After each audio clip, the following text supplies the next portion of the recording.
Hi. ஜென்ரலாகவே yearly once health check பண்ணுறது ரொம்ப நல்லதுன்னு சொல்லுவாங்க.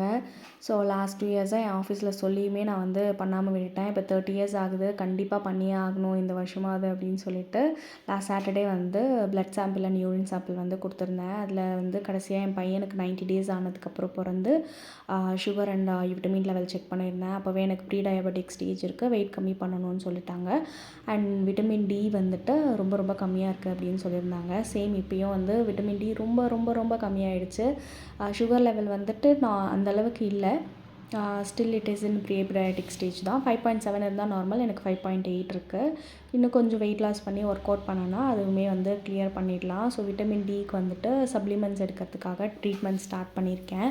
ஸோ நீங்களும் வந்து இயர்லி ஒன்ஸ் ஹெல்த் செக் பண்ணுங்கள். உங்கள் உடம்பை வந்துட்டு முன்னாடியே வந்து வரதை வந்து தடுத்துக்கோங்க. அண்ட் இந்த ரிப்போர்ட்டில் என்னோடய நேம் வந்து இருக்குது. நீங்கள் பார்த்தீங்கன்னா கமெண்ட் பண்ணுங்கள். Happy living.